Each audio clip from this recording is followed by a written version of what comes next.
اسلامي امت باندې همدا مسله نن روانه ده که نه خپل منځ کې خط مازې جوړ کړی ده دې خط باندې مسلمانان ایخواته ویخواته راوجنګوه ورځ تر بلې دې په زړونو کې بغض پیدا کړه دغه اور ته پکای بل څوک وهي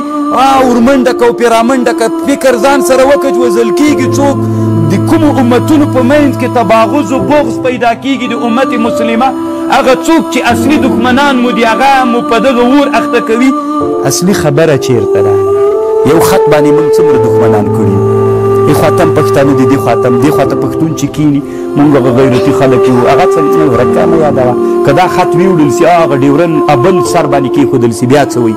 موږ ټول پښتانه هغه د غیرتي زمن یو مخکې ودې ویلې که نه تاسې په دې خط کله فکر وکړئ چې غربي دنیا چې کله ملل متحد جوړ شوی خطونه جوړ شوي ایرانیان هغه د نه سړي زمن دي په 2 روپۍ هم نه پوهېږي که دا خط طالبانو بیا هراتیان ورته وایي چې په هېڅ هم نه پوهېږي ایران بېغیرته خلک دي داسې ده واغسې ده که دا خط دلته راوړي په فرا باندې کې بیا چې ورسره کښېنې څنګه چل د مینه ورکه هراتیان هم چندانه سړي زمن نه دي بېغیرته خلک دي او که دا خط مشهد ته بیا ویسي بیا څه وایي